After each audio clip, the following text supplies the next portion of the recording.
ഓമനകളെ നിങ്ങളെ ഓർത്തു വേദനിക്കുന്ന നാട്ടുകാർ ഞങ്ങൾ, കണ്ണുനീരിന്റെ താഴ്വര താണ്ടി ഉണ്ണികൾക്കൊപ്പം എത്തിടാം ഞങ്ങൾ എന്ന് പറഞ്ഞ് അവസാനിപ്പിക്കുന്നൊരു കവിത. അത്രയാ പിള്ളേരോടുള്ള സ്നേഹം എനിക്ക് ഉണ്ടായിരുന്നു. പുതിയൊരു വീഡിയോയിലേക്ക് എല്ലാവർക്കും സ്വാഗതം. അപ്പോൾ നമ്മുടെ ഇന്നത്തെ വീഡിയോ എന്ന് പറയുന്നത് കോട്ടയം ജില്ലയിലെ കൂട്ടിക്കലിലെ കാഴ്ചകളും വിശേഷങ്ങളുമാണ്. ഞാനിപ്പോൾ ഉള്ളത് മുണ്ടക്കയം കഴിഞ്ഞിട്ട് 35 മൈൽ എന്ന് പറയുന്ന സ്ഥലത്താണ്. ഇവിടുന്ന് ഒരു 7 കിലോമീറ്ററാണ് കൂട്ടിക്കലിലേക്കുള്ളത്. അപ്പോൾ അത് ഈ ജംഗ്ഷനിൽ നിന്നാണ് നമുക്ക് കൂട്ടിക്കലിലേക്ക് പോകേണ്ടത്. ഇതുണ്ട് ഈ വഴി, അതായത് 35 മൈൽ നമ്മുടെ മുണ്ടക്കയം ടൗണൊക്കെ കഴിഞ്ഞിട്ട് KK റോഡാണ്. കോട്ടയം കുമളി റോഡിൽ ഇങ്ങനെ ഒരു ജംഗ്ഷൻ കാണാം. ഇത് ബോയ്സ് റബ്ബർ എസ്റ്റേറ്റ് ആണോ. ഈ റബ്ബർ എസ്റ്റേറ്റിൻ്റെ അതോടെ കിടക്കുന്ന വഴിയാണ്. ഇവിടെ എന്തൊക്കെയോ ഉദ്ഘാടനം കാര്യങ്ങളൊക്കെ ഉണ്ട്. ഇവിടെ ഒരു സ്റ്റേഡിയം ഉദ്ഘാടനം ചെയ്യാനായിട്ട് അതിൻ്റെ പണിയൊക്കെ കഴിഞ്ഞിട്ടുണ്ടെന്നാണ്. അതുപോലെ തന്നെ ഒരു ചെക്ക് ഡാമൊക്കെ ഉണ്ട്. നമുക്ക് പോകുന്ന വഴിക്ക് കാണാൻ പറ്റുമെന്ന് നോക്കാം കേട്ടോ. അപ്പോൾ ഇതിൽ ഈ വഴി നേരെ പോകുന്നത് കൂട്ടിക്കൽ, കൊക്കയാറ്, ഉറുമ്പിക്കര, മേലോരമൊക്കെ പോകുന്ന വഴിയാണേ. അപ്പോൾ അത് ഈ കാണുന്ന കേട്ടോ സ്റ്റേഡിയം. ഈ ബോയ്സ് റബ്ബർ എസ്റ്റേറ്റിലേക്ക് കയറുമ്പോൾ തന്നെ നമുക്ക് ഈ സ്റ്റേഡിയം കാണാം. പക്ഷേ ഇതിൻ്റെ പണിയൊന്നും പൂർത്തിയായിട്ടില്ല. ഇതിൻ്റെ ഉദ്ഘാടനം വെച്ചിരിക്കുന്നത് ഈ മാസം 27-ാം തീയതി, ഒക്ടോബർ 27-ാം തീയതിയാണേ. പക്ഷേ ഇനിയും കുറേ പണികളൊക്കെ പൂർത്തിയാവാനായിട്ടുണ്ട്. ഇത് ഈ കോഴിക്കോട് ആസ്ഥാനമായിട്ട് പ്രവർത്തിക്കുന്ന പാരിസൺ ഗ്രൂപ്പിൻ്റെ അവരുടെ കൈവശമുള്ള ഭൂമിയിലാട്ടോ ഈ സ്റ്റേഡിയം പണിയുന്നത്.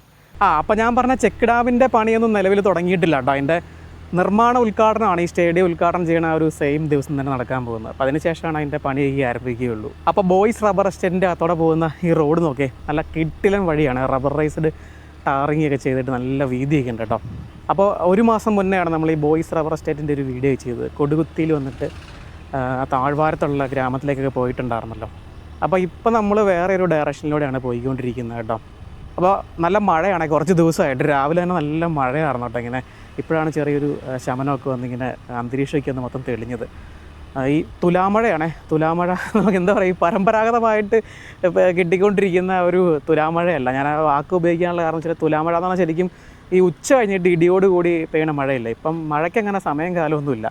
ഒരു ചെറിയൊരു ന്യൂനമർദ്ദം രൂപപ്പെട്ടിട്ടുണ്ട്. അതിൻ്റെയാണ് ഈ മഴ ഇങ്ങനെ നിൽക്കുന്നത്. എന്തായാലും കേരളത്തിലെ മിക്ക ജില്ലകളിലും കുറച്ച് ദിവസമായിട്ട് ഇങ്ങനെ പരക്കെ മഴ പെയ്തുകൊണ്ടിരിക്കുകയാണ്. പ്രത്യേകിച്ച് ഇടുക്കി ജില്ലയിൽ കഴിഞ്ഞ ദിവസം കൂട്ടാറിൽ ഉണ്ടായ ഒരു സംഭവം, ഉരുളുപൊട്ടി എന്തോ ഒരു നാശം സംഭവിച്ചു. ഒന്ന് ആലോചിച്ച് നോക്കി. ഈ നമുക്ക് എന്താ പറയുക, ഇങ്ങനെ ഒട്ടും പ്രതീക്ഷിക്കാത്ത സമയത്താണ് ഇങ്ങനെയുള്ള ദുരന്തങ്ങളൊക്കെ വരുന്നത് കേട്ടോ. നമ്മൾ ഈ പോയിക്കൊണ്ടിരിക്കുന്ന കൂട്ടിക്കൽ കുറച്ച് വർഷങ്ങൾക്ക് മുന്നേ സംഭവിച്ച എല്ലാവർക്കും അറിയാലോ. വലിയ രീതിയിലുള്ള നാശം വിതച്ച് പോയതാണ്. ഉരുളൊക്കെ പൊട്ടി എത്ര ജീവന് ആണ് ആ ഒരു സംഭവത്തിൽ പൊലിഞ്ഞു പോയത്. അപ്പോൾ കുറച്ച് ദൂരം വന്നപ്പോഴത്തേനും ഇതേ വ്യൂ നോക്കേ, എന്നാ അടിപൊളിയല്ലേ. ഈ പൈനാപ്പിൾ തോട്ടത്തിന് നടുക്കോടെ ആ റോഡ് അങ്ങനെ വളഞ്ഞു പോകാനായിട്ടൊരു പ്രത്യേക ഭംഗിയാട്ടോ. അങ്ങ് മലയുടെ മേളിലൊക്കെ റബ്ബർ തന്നെയാണ് പ്ലാന്റ് ചെയ്തേക്കുന്നത്. ഇത്രയും ഭാഗത്ത് മൊത്തം പൈനാപ്പിൾ നട്ടുപിടിപ്പിച്ചേക്കുവാണ്. അതിൻ്റെ ഇടയ്ക്കോടെ ആയിട്ട് റബ്ബർ വീണ്ടും പ്ലാന്റ് ചെയ്തിട്ടുണ്ട്. അതുപോലെ തന്നെ ഈ ലയങ്ങളും വീടുകളൊക്കെ നമുക്ക് ഈ തോട്ടത്തിൻ്റെ അകത്തായിട്ട് കാണാൻ സാധിക്കും കേട്ടോ. ഈ പൈനാപ്പിളിന് പകരം തേയിലയായിരുന്നെങ്കിൽ കുറച്ചുകൂടെ അടിപൊളിയായിരുന്നു ഈ ഏരിയ കാണാനായിട്ട്. പൈനാപ്പിൾ അങ്ങനെ നിൽക്കുന്ന കാണാനായിട്ട് വലിയൊരു ഭംഗിയില്ല, എങ്കിലും കൊള്ളാം. ഇത്ര ഏരിയ നല്ല തെളിഞ്ഞൊരു സ്ഥലമാണ് കേട്ടോ. നല്ല റോഡും. അപ്പോൾ ഞാൻ ആദ്യമായിട്ടാണ് ഈ റൂട്ട് പോകുന്നത്. കുട്ടിക്കലിലേക്ക് ആദ്യമായിട്ട് പോവുകയാണ്. ഇത് കണ്ടിട്ടൊരു ബസ് റൂട്ടാണെന്ന് തന്നെ തോന്നുന്നു. നിലവിൽ ഇതുവരെ ഒരു ബസ് പോലും കണ്ടില്ല കേട്ടോ. അല്ലെങ്കിൽ KSRTC ബസ്സൊക്കെ കാണുന്നതല്ലേ. കാരണം നല്ല വഴിയാണല്ലോ. അതുപോലെ തന്നെ കൂട്ടിക്കലിൽ നിന്ന് മുണ്ടക്കയത്തേക്ക് കണക്ട് ചെയ്യുന്ന റോഡായതുകൊണ്ട് സർവീസൊക്കെ മിക്കവാറും ഉണ്ടാകാനുള്ള സാധ്യതയുണ്ട്. ഇത് ഞായറാഴ്ചയാണ്, അതുകൊണ്ടൊക്കെ ആയിരിക്കും ഒട്ടും തിരക്കില്ല കേട്ടോ ഈ വഴി. പിന്നെ ഈ റബ്ബർ തോട്ടത്തിലൊക്കെ ആണെന്നുണ്ടെങ്കിലും ആരും കാണുന്നില്ല. അപ്പോൾ അതെ നല്ലൊരു ഫ്രെയിമല്ലേ നോക്കി, നല്ല ഭംഗിയുണ്ട് കാണാൻ. അപ്പോൾ നമ്മളിങ്ങനെ ഒരു 3 കൂടി ജംഗ്ഷനിലേക്കാണ് വന്നിരിക്കുന്നത്. അങ്ങോട്ടൊരു വഴി പോകുന്നുണ്ട്. നേരെ നമുക്ക് ഇവിടുന്ന് ഒരു 1.5 കിലോമീറ്റർ ദൂരമേ ഉള്ളൂ ഇനി നമുക്ക് കൂട്ടിക്കലെത്താനായിട്ട്. അപ്പോൾ ഇവിടുന്ന് റൈറ്റ് മേലോരം അഴങ്ങാട് അങ്ങോട്ടേക്ക് പോകുന്ന വഴിയാണ് കേട്ടോ. അപ്പോൾ അങ്ങനെ നേരെ ഒന്ന് നമുക്ക് KK റോഡിലേക്ക് കയറാൻ പറ്റും. അപ്പോൾ ഈ വഴി എന്ന് പറഞ്ഞാൽ ഇത് എസ്റ്റേറ്റിലേക്ക് കിടക്കുന്ന വഴിയാണ് കേട്ടോ. അപ്പോൾ ഇവിടെ രത്നഗിരി എന്ന് പറഞ്ഞൊരു ബോർഡൊക്കെ ഇത് ഈ മരത്തിൻ്റെ ഇവിടെ അത് താഴെ പോയത് ആരോ എടുത്തു വെച്ചേക്കുന്നതാണ്. അപ്പം ആ വഴി പോയാലായിരിക്കും മിക്കവാറും രത്നഗിരിയിലേക്ക് പോകുന്നത്. അതുപോലെ ഇവിടെ നമുക്കിത് ഈ അതിർത്തി മാർക്ക് ചെയ്തേക്കുന്നതാണ്. ഇതിൻ്റെ ഈ ഫോറസ്റ്റിൻ്റെ ഏരിയയിലൊക്കെ ചെല്ലുമ്പോൾ നമുക്ക് ജെണ്ട കാണില്ല. അതുപോലെ തന്നെ എനിക്കറിയാം എസ്റ്റേറ്റിൻ്റെയൊക്കെ അതിർത്തി തിരിക്കാനായിട്ട് വെച്ചേക്കുന്നതായിരിക്കാം. അപ്പോൾ വീണ്ടും നമ്മളിങ്ങനെ ഒരു ജംഗ്ഷനിലേക്കാണ് വന്നിരിക്കുന്നത്. അതിലാണ് നമുക്ക് പോകേണ്ടത് കേട്ടോ, കൂട്ടിക്കലിലേക്ക്. അപ്പോൾ ഈ വഴി നേരെ ഉറുമ്പിക്കരയ്ക്ക് പോകുന്നതാണ്. അവിടെ ഒരു പാലത്തിൻ്റെ പണിയൊക്കെ നടക്കുന്നുണ്ട്. ഇത് അവിടെ ഒരു വീട് നോക്കി. അപ്പോൾ ഇവിടെ നമുക്ക് മൊത്തം 3 പാലമുണ്ട് കേട്ടോ. നമുക്ക് ശരിക്കും പറഞ്ഞാൽ 2 പാലമാണ് ഇവിടെ കാണാൻ സാധിക്കുകയുള്ളൂ. പക്ഷേ 3ാമത്തെ പാലത്തിൻ്റെ കാര്യം ഞാൻ പറഞ്ഞുതരാവേ. അപ്പോൾ ഇതാണ് പുതിയതായിട്ട് പണിതുകൊണ്ടിരിക്കുന്ന പാലം. നല്ല വീതിക്കാണ് പണിയുന്നത് കേട്ടോ. ഇപ്പം നിലവിലുള്ളത് നോക്കി ഒരു കാറിനൊക്കെ പോകാനുള്ള വീതിയുള്ളൂ. അപ്പോൾ ഇത് ഇത് രണ്ടാമത് പണിത പാലമാണ്. ഇതിന് മുന്നേ വേറൊരു പാലം ഉണ്ടായിരുന്നു. അതിൻ്റെ കൈവരിയാണ് ഈ കാണുന്നത്. ഇത് കണ്ടില്ലേ അതിൻ്റെ ആ പഴയ ആദ്യം ഉണ്ടായിരുന്ന പാലത്തിൻ്റെ കൈവരി. അപ്പോൾ അത് എന്ത് പറ്റുമെന്ന് വെച്ചാൽ ഇവിടെ ഈ കൂട്ടിക്കലിൽ ആ ഫ്ലഡ് ഉണ്ടായില്ല, 2021 അത് സംഭവിക്കുന്നത്. ആ സമയത്ത് ഇവിടെ ഈ പുഴയിൽ വെള്ളം കയറി മെത്തിയിട്ട് എന്ത് ചെയ്തു, ആദ്യം ഉണ്ടായിരുന്ന പാലം തകർന്ന് താഴേക്ക് പോയി. കണ്ടോ ആ പാലത്തിൻ്റെ തൂണൊക്കെ നമുക്ക് ഇവിടെ നോക്കി കാണാം. ഇതുണ്ടോ താഴേക്ക് കിടക്കണുണ്ടോ. അപ്പോൾ ആ പാലം പോയ ശേഷം രണ്ടാമത് പണിത പാലമാണ്. ഈ പഞ്ചായത്ത് ഇവിടുത്തെ നാട്ടുകാരെല്ലാം കൂടി പൈസയൊക്കെ ഇട്ട് നിർമ്മിച്ച പാലമാണ്. ഇതിപ്പോൾ ഇരുമ്പിൻ്റെ തകിട് വെച്ചിട്ട് അങ്ങനെ താൽക്കാലികമായിട്ട് ഉണ്ടാക്കിയേക്കുന്ന കേട്ടോ. ഇത് കൊക്കയാറാണ് ഈ ഒഴുകുന്നത്. മേലോരം ആ ഒരു ഭാഗത്തു നിന്ന് വരുന്ന ആറാണിത്. അവിടെ ആ വീടില്ലേ, ആ വീട്ടിൻ്റെ മേളിലൊക്കെ വെള്ളം കയറിയിട്ടുണ്ടായിരുന്നു. അന്ന് ഒത്തിരി നാശം ഉണ്ടായിരുന്നല്ലോ ഈ പ്രദേശത്ത്. ഈ കൈവരിയൊക്കെ ഇങ്ങനെ മൊത്തം തകർന്ന് താഴേക്ക് പോയി. ഇത് ഇപ്പോഴും ഇളകുന്നുണ്ട്. അതുണ്ടോ കിടന്ന് ഇളകുന്നുണ്ടേ, തൊട്ട് ഞാൻ താഴേക്ക് പോകും. ഇപ്പോൾ പുതിയതായിട്ട് പണിയുന്ന പാലം നല്ല അടിപൊളിയായിട്ടാണ്. ഇതിപ്പം 1 വർഷമായി എൻ്റെ പണി തുടങ്ങിയിട്ട്. ഏകദേശം തീരാറായിട്ടുണ്ട്. അതിൻ്റെ ഇനി വാർപ്പും കാര്യങ്ങളൊക്കെ ഉള്ളൂ. പില്ലറൊക്കെ ഓൾമോസ്റ്റ് തീർന്ന് കിടക്കുകയാണ്. അപ്പോൾ ഈ സ്ഥലം കൊക്കയാറാണ്. കൊക്കയാറ് കഴിഞ്ഞിട്ട് കൂട്ടിക്കൽ, ഇതൊക്കെ റെസിഡൻഷ്യൽ ഏരിയ ആണ്. ഈ വഴി നേരെ ചെന്ന് കൂട്ടിക്കൽ ടൗണിലേക്ക് ചെന്ന് കയറും.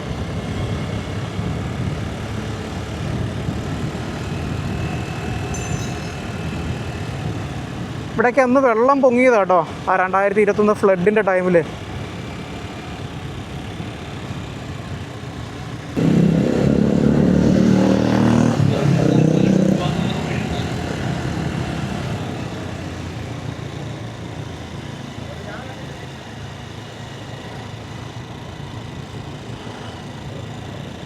അപ്പോൾ നമ്മൾ ചപ്പാത്തിലേക്ക് കയറാൻ പോവാണ് കേട്ടോ. ആ ടി വിയിലൊക്കെ നമ്മൾ കണ്ടതല്ലേ മൊത്തം വെള്ളം മെത്തി ഇതിൽ പോകുന്നത്. ഈ റൈറ്റിലേക്ക് തിരിഞ്ഞാൽ നേരെ കൂട്ടിക്കൽ ടൗണിലേക്ക്.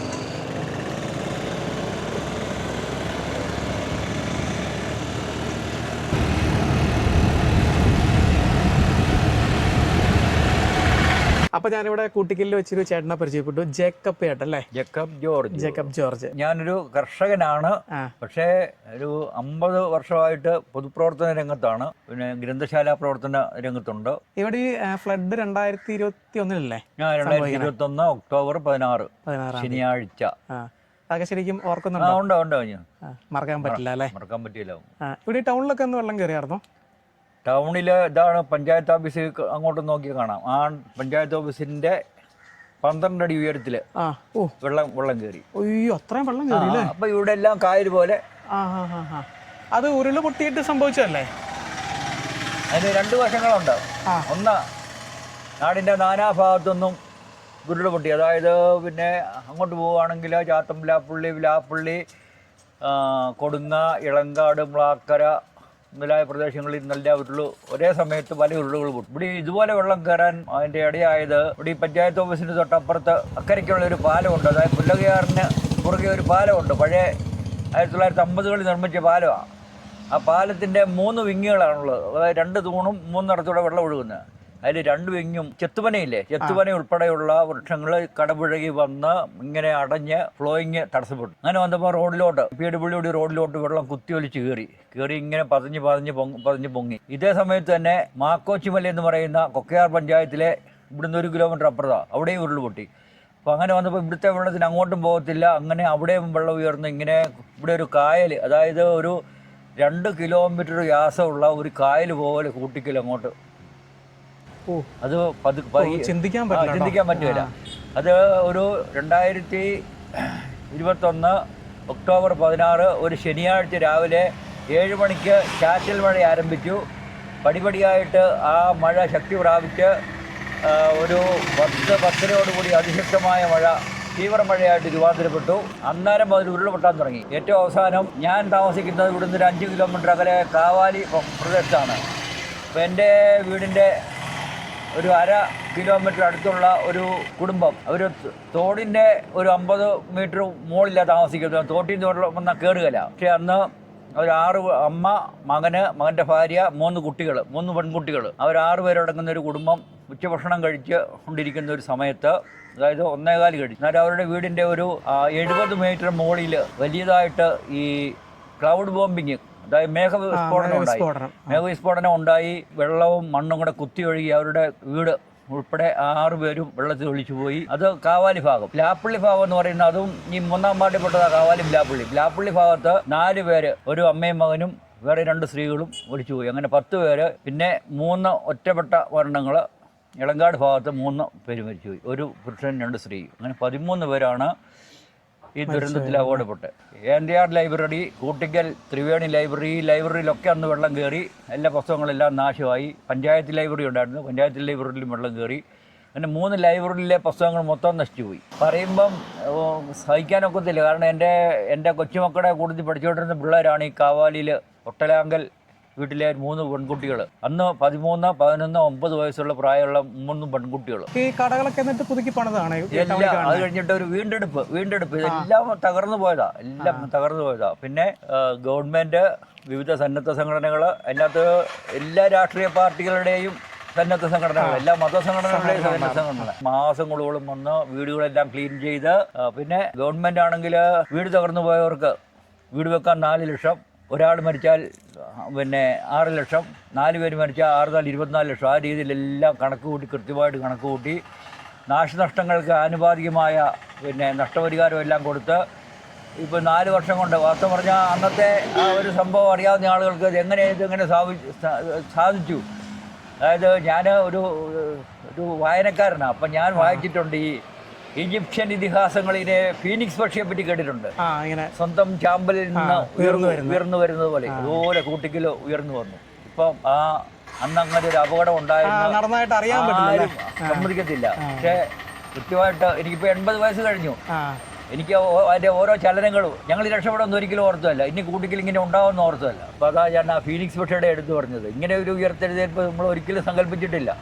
എത്രയൊക്കെ നഷ്ടപ്പെട്ടോ ആ മേത്തരം രീതിയിൽ വരും. പക്ഷേ നഷ്ടപ്പെട്ട 13 ജീവനുകൾ അതാ കുട്ടികളെ ഓർക്കുമ്പോൾ സഹിക്കാൻ പറ്റുകയില്ല. ഇതൊക്കെ നേരിട്ട് കണ്ട് പലരും എന്നോട് അഭിമുഖത്തിനും ഒക്കെ വന്നപ്പോൾ എനിക്കൊന്നും പറയാൻ പറ്റിയില്ല. എൻ്റെ കണ്ണ് നിറഞ്ഞു പോകും. കാരണം എൻ്റെ സ്വന്തം പിള്ളേരെ പോലെ സ്നേഹിച്ചു. ഇപ്പോഴും ആ ഒരു വികാരം എനിക്കുണ്ട്. ഞാനൊരു കവിയും കൂടിയാണ്. ആ ദുരന്തത്തെ പറ്റി ഒരു കവിത ഞാൻ എഴുതി വെച്ചിട്ട് എൻ്റെ അവസാനം എഴുതിയിരിക്കുന്നത്, ഓമനകളെ നിങ്ങളെ ഓർത്തു വേദനിക്കുന്ന നാട്ടുകാർ ഞങ്ങൾ, കണ്ണുനീർ കൊണ്ടു മാല കൊരുത്തു ഉണ്ണികൾ തൻ കുടീരത്തിൽ വയ്ക്കാം, പുഞ്ചിരി തൂകുമാവതനങ്ങൾ നെഞ്ചിനുള്ളിൽ പ്രതിഷ്ഠിച്ചു വയ്ക്കാം, കണ്ണുനീരിൻ്റെ താഴ്വര താണ്ടി ഉണ്ണികൾക്കൊപ്പം എത്തിടാം ഞങ്ങൾ എന്ന് പറഞ്ഞ് അവസാനിപ്പിക്കുന്നൊരു കവിത. അത്രയും ആ പിള്ളേരോടുള്ള സ്നേഹം എനിക്ക് ഉണ്ടായിരുന്നു. നമ്മളിപ്പോൾ കൂട്ടിക്കൽ ടൗണിലാണ് ഉള്ളത്. അപ്പോൾ ഈ ടൗണിൽ നിന്നുകൊണ്ടാണ് നമ്മൾ ജഗപ്പേട്ടനോട് സംസാരിച്ചത്. അപ്പോൾ ചേട്ടൻ പറഞ്ഞ പാലം ഇതാണ് കേട്ടോ. ആ പനകൾ ഒഴുകി വന്നിങ്ങനെ തങ്ങി നിന്ന് പറഞ്ഞില്ലേ, അത് ഈ പാലത്തിൻ്റെ അടിയിലായിരുന്നു. ആ തൂണുകളൊക്കെ കാണാം. അപ്പോൾ ഈ ഒഴുകുന്നത് പുല്ലകയാറാണേ. പുല്ലകയാർ അന്ന് നിറഞ്ഞ് കവിഞ്ഞാണ് ഈ ടൗണിലേക്കൊക്കെ വെള്ളം കയറി. കാരണം ടൗണിന് തൊട്ട് ചേർന്നാണ് ഈ ആറ് ഒഴുകുന്നത്. അപ്പോൾ ഇവിടെ നമുക്ക് വീടുകളും കടകളൊക്കെ ഈ പ്രദേശം നിരവധിയുണ്ട് ഈ ഒരു സൈഡിൽ. അപ്പം അന്ന് ആ ഒരു പ്രളയത്തിൽ മുങ്ങിപ്പോയ കടകളും വീടുകളൊക്കെയാണ് ഇവിടെ കാണുന്നത് കേട്ടോ. അതുപോലെ തന്നെ ഇവിടെ നോക്കി കാണാം, വലിയ മലകളൊക്കെ നമുക്ക് കാണാം കേട്ടോ. അപ്പോൾ ആ ഒരു ഭാഗത്തു നിന്നൊക്കെ ആയിരിക്കും മിക്കവാറും ഉരുളൊക്കെ പൊട്ടി ഇങ്ങോട്ടേക്ക് പോകുന്നത്. ആ വലിയൊരു മലയുടെ താഴെയായിട്ടാണ് ഈ കൂട്ടിക്കൽ ടൗണൊക്കെ സ്ഥിതി ചെയ്യുന്നത്. ഈ പ്രദേശത്തിന് കൂട്ടിക്കൽ എന്ന് പേര് വരാൻ കാരണമായ സ്ഥലത്താണ് നിൽക്കുന്നത്. ഇവിടെ നോക്കിയാൽ നമുക്ക് 2 പുഴകളും ഒരു തോടും കാണാം കേട്ടോ. അങ്ങനെ സൈഡിൽ കൂടെ ഒഴുകി വരുന്നത് കൊക്കയാറ്, ഈ നടുക്കോടെ ഒഴുകി വരുന്നത് പുല്ലകയാറ്. ഇതിലൊരു തോട് ഒഴുകി വരുന്നുണ്ട്, അത് താളുങ്കൽ തോട്. അങ്ങനെ 2 പുഴകളും ഒരു തോടും കൂടെ സംഗമിക്കുന്ന സ്ഥലം, ത്രിവേണി സംഗമം നടക്കുന്ന സ്ഥലമാണിത്. അതുകൊണ്ട് ആ 3 കൂടെ കൂടിച്ചേർന്ന സ്ഥലമായതുകൊണ്ട് കൂട്ടി എന്ന പേരുണ്ടായി. കൂട്ടി എന്ന പേരിൽ നിന്നും പിന്നീട് കൂട്ടിക്കലായെന്നാണ് പറയുന്നത് കേട്ടോ. ആ പിള്ളേർ പോകുന്ന നോക്കിയേ, ആ അക്കരെ വീട്ടിൽ താമസിക്കുന്ന കേട്ടോ. അപ്പോൾ അവരെ അടുത്തേക്ക് കൊണ്ട് വന്നാൽ ആ ചേട്ടൻ വന്ന് കയ്യെ പിടിച്ച് കൊണ്ടുപോകണം കേട്ടോ. കാരണം വലിയ ആഴമൊന്നുമില്ല ഇപ്പം. അപ്പോൾ ആ ഒരു സമയത്ത് എന്തായിരുന്നല്ലേ ഈ പുഴയുടെ ഒരു അവസ്ഥ എന്ന് പറയുന്നത്. അവർക്ക് അതിലെ പാലം ഉണ്ടല്ലോ, അതിൽ എന്തായിരിക്കും അതിൽ പോകുന്നത്. അടിപൊളി പ്രദേശമാണേ. പോകുന്ന ഒഴുകി കണ്ടോ കേട്ടോ. കാവാലി എന്നാണ് ഈ സ്ഥലത്തിൻ്റെ പേര്. ഇതിലെ പോയി ചെന്ന് നേരെ പൂഞ്ഞാറ് ചെന്ന് ഈരാറ്റുപേട്ട വഴി ആണ് തിരിച്ചു പോകുന്നത് കേട്ടോ. അപ്പോൾ ഇങ്ങോട്ടേക്ക് ശരിക്കും പറഞ്ഞാൽ വളഞ്ഞ വഴിയാണ് പോകുന്നത്. ഈരാറ്റുപേട്ട വന്ന് മുണ്ടക്കയം വഴിയാണ് പോകുന്നത്. അതിൽ വരേണ്ട ആവശ്യമില്ലായിരുന്നു. പക്ഷേ ആ 35-ാം മൈൽ വഴി പോരാനുള്ള കാരണം വെച്ചാൽ റബ്ബർ എസ്റ്റേറ്റിൻ്റെ കാഴ്ചകൾ, ആ പൈനാപ്പിളൊക്കെ നട്ടു വെച്ചേക്കുന്ന ആ ഒരു വഴി, അതായത് ആ ഒരു കാഴ്ച കാണാൻ വേണ്ടിയിട്ടാണ് നമ്മളതിൽ പോകുന്നത് കേട്ടോ. അപ്പോൾ ഇവിടെ നമുക്ക് പൈനാപ്പിൾ നട്ടു വെച്ചേക്കുന്ന വലിയൊരു ഏരിയ തന്നെ കാണാനായിട്ട് സാധിക്കും. എന്തായാലും മഴ നേരത്തെയാണ് ഇന്ന്, അതുകൊണ്ടാണ് ഞാൻ ആ മലയുടെ മേളിലേക്ക് പോകാൻ നിൽക്കാത്തത് കേട്ടോ. ഉച്ച കഴിഞ്ഞപ്പോൾ തന്നെ മഴയുടെ ഒരു ആരംഭമാണുള്ളത്. അപ്പോൾ ഇവിടെ കുറേ സ്പോട്ടൊക്കെ ഉണ്ടെന്നാണ് പറഞ്ഞത് കേട്ടോ. നമുക്ക് ഈ കൂട്ടിക്കൽ ടൗണിൽ നിന്നാൽ കുറേ മലകളൊക്കെ കാണാം, അതിൻ്റെ മേളിലൊക്കെ പോകാൻ പറ്റും കേട്ടോ. പക്ഷേ ഇപ്പോൾ ഈ വൈകുന്നേര സമയങ്ങളിൽ നല്ല മഴയുള്ളതുകൊണ്ട്, പ്രത്യേകിച്ച് ഇങ്ങനെ ഇടിവെട്ടി മഴയുള്ളതുകൊണ്ട് തന്നെ മലയുടെ മേളിലൊക്കെ ചെന്ന് കയറുക എന്ന് പറഞ്ഞാൽ കുറച്ച് റിസ്ക്കാണ്. അതുകൊണ്ട് ഈ ഒരു വൈകിയ വേളയിൽ തൽക്കാലം പോകാനായിട്ട് നിൽക്കുന്നില്ല, നമ്മൾ കൂട്ടിക്കലും തിരിച്ചു പോവാണേ. അപ്പോൾ എന്തായാലും കൂട്ടിക്കലിനെ കുറിച്ച് കുറേ കാര്യങ്ങളൊക്കെ നമുക്ക് അറിയാൻ സാധിച്ചു. ജാക്കിപ്പേട്ടനെ കണ്ടുകൊണ്ട് തന്നെ ഒത്തിരി കാര്യങ്ങളൊക്കെ പറഞ്ഞു തന്നു. പക്ഷേ ആ ഒരു സംഭവത്തെക്കുറിച്ച് അറിഞ്ഞു. അതല്ലാതെ ഈ ഒരു പ്രദേശത്തിന് ക്രിസ്ത്യൻ മിഷണറിമാർ അവരുടെ ഒരു വരവോടുകൂടി അവർ വന്ന ശേഷം ഒരുപാട് പേരെയൊക്കെ മതപരിവർത്തനം നടത്തുകയും അങ്ങനെ വലിയൊരു താമസ മേഖലയായിട്ട് മാറുകയും ചെയ്തു കേട്ടോ. ക്രിസ്ത്യൻ മിഷണറിമാർ ഇവിടെ വന്ന് 1850 വരുന്നത്. 52 ഇവിടുത്തെ ആദ്യത്തെ പള്ളി സ്ഥാപിക്കുന്നത്. ഇവിടുത്തെ നമുക്ക് ആ ചപ്പാത്തിൻ്റെ സമീപത്തായിട്ട് സ്ഥിതി ചെയ്യുന്ന CSI ചർച്ച് 1852 സ്ഥാപിച്ച പള്ളിയാണ്. ക്രിസ്ത്യൻ മിഷണറിമാർ വന്ന് സ്ഥാപിച്ച പള്ളിയാണ്. അപ്പോൾ ആ ഒരു കാലഘട്ടത്തിൽ അവർ ഈ ഒരു പ്രദേശത്തിൻ്റെ ഒരു ഘടനയൊക്കെ മനസ്സിലാക്കിയിട്ട് നല്ല ഫലഭൂയിഷ്ടമായ മണ്ണാണെന്ന് മനസ്സിലാക്കിയിട്ട് ആദ്യമായിട്ട് റബ്ബർ കൃഷി ആരംഭിച്ച് അവരായിരുന്നു. അപ്പോൾ നമ്മുടെ കഴിഞ്ഞ പ്രാവശ്യത്തെ വീഡിയോ ബോയ്സ് എസ്റ്റേറ്റിൻ്റെ വീഡിയോ ചെയ്തപ്പം ജോൺ ജോസഫ് മർഫി എന്നൊരു സാഹിബിനെ കുറിച്ച് പറഞ്ഞിട്ടുണ്ടായിരുന്നു. അദ്ദേഹമാണ് നമ്മുടെ കേരളത്തിൽ ആദ്യമായിട്ട് റബ്ബർ കൃഷി ആരംഭിക്കുന്നത്. വാണിജ്യ അടിസ്ഥാനത്തിൽ ആദ്യം കൃഷി ചെയ്യുന്നത് ഏന്താർ എന്ന് പറയുന്ന സ്ഥലത്തായിരുന്നു. അദ്ദേഹമാണ് റബ്ബർ കൃഷിയുടെ ഒരു പിതാവ് എന്നുള്ള പേരിൽ അറിയപ്പെടുന്നത്. ഏന്താറിൽ തന്നെയാണ് അദ്ദേഹത്തിൻ്റെ കല്ലറ അടക്കം ചെയ്തിരിക്കുന്ന കല്ലറയൊക്കെ ഇപ്പോഴും നമുക്ക് ചെന്നാൽ കാണാനായിട്ട് സാധിക്കും കേട്ടോ. എന്തായാലും ഈ ഒരു കൂട്ടിക്കൽ പ്രദേശത്ത് ഉള്ള പ്രധാന കൃഷി എന്ന് പറയുന്നത് റബ്ബർ തന്നെയാണ്. അതിന് മുന്നേ തെങ്ങും കമുകും കാപ്പിയും കുരുമുളകൊക്കെ ആയിരുന്നു. തേയിലത്തോട്ടങ്ങളൊക്കെ ഉണ്ടായിരുന്നു എന്ന് പറയുന്നുണ്ട് കേട്ടോ. എങ്കിലും നമുക്ക് ഇവിടെ ഇപ്പോൾ നമുക്ക് റബ്ബർ തോട്ടങ്ങൾക്ക് തന്നെയാണ് ഇവിടെ ഈ ഒരു പ്രദേശത്തിന് ഒരു മുൻതൂക്കം എന്ന് പറയുന്നത്. അതുപോലെ തന്നെ പിൽക്കാലത്ത് വലിയൊരു കുടിയേറ്റമൊക്കെ ഈ ഒരു മേഖലയിൽ സംഭവിച്ചു. അത് 20-ാം നൂറ്റാണ്ടിൻ്റെ ഒരു തുടക്കത്തോടു കൂടിയാണ് വലിയൊരു കർഷക സമൂഹം തന്നെ ഇങ്ങോട്ട് കുടിയേറി താമസം ആരംഭിക്കേണ്ടത് കേട്ടോ. അപ്പം അന്ന് അവരിവിടെ വന്നിട്ട് കൃഷിക്ക് വേണ്ടിയിട്ട് അവർക്ക് കുറേ സ്ഥലങ്ങളൊക്കെ കിട്ടി. അതായത് ഈ അന്ന് ഈ റബ്ബർ തോട്ടങ്ങളൊക്കെ സ്ഥാപിക്കുന്നതിന് അനുയോജ്യമല്ലാത്ത കുറേ സ്ഥലങ്ങളൊക്കെ ഉണ്ടായിരുന്നു. അതുപോലെ തന്നെ ഈ ജന്മിമാരുടെ കൈവശത്തിലുണ്ടായിരുന്ന കുന്നിൻ പ്രദേശം. അപ്പോൾ കൂട്ടിക്കൽ എന്ന് പറയുന്നത് ഇതൊരു പഞ്ചായത്താണ്, കൂട്ടിക്കൽ പഞ്ചായത്താണ്. അത് ശരിക്കും പറഞ്ഞാൽ ഇടുക്കി ജില്ലയായിട്ട് അതിർത്തി പങ്കിടുന്ന ഒരു സ്ഥലമാണ്. കോട്ടയം ജില്ലയിലാണ് സ്ഥിതി ചെയ്യുന്നത്. എന്ത് തന്നെയായാലും വളരെ നല്ലൊരു ഭൂപ്രകൃതിയാണ് ഈ ഒരു കൂട്ടിക്കലിനുള്ളത്. വലിയ മലകളും കുന്നിൻ ചെരുവുകളും താഴ്വാരങ്ങളും പുഴകളും ഒക്കെ ആയിട്ട്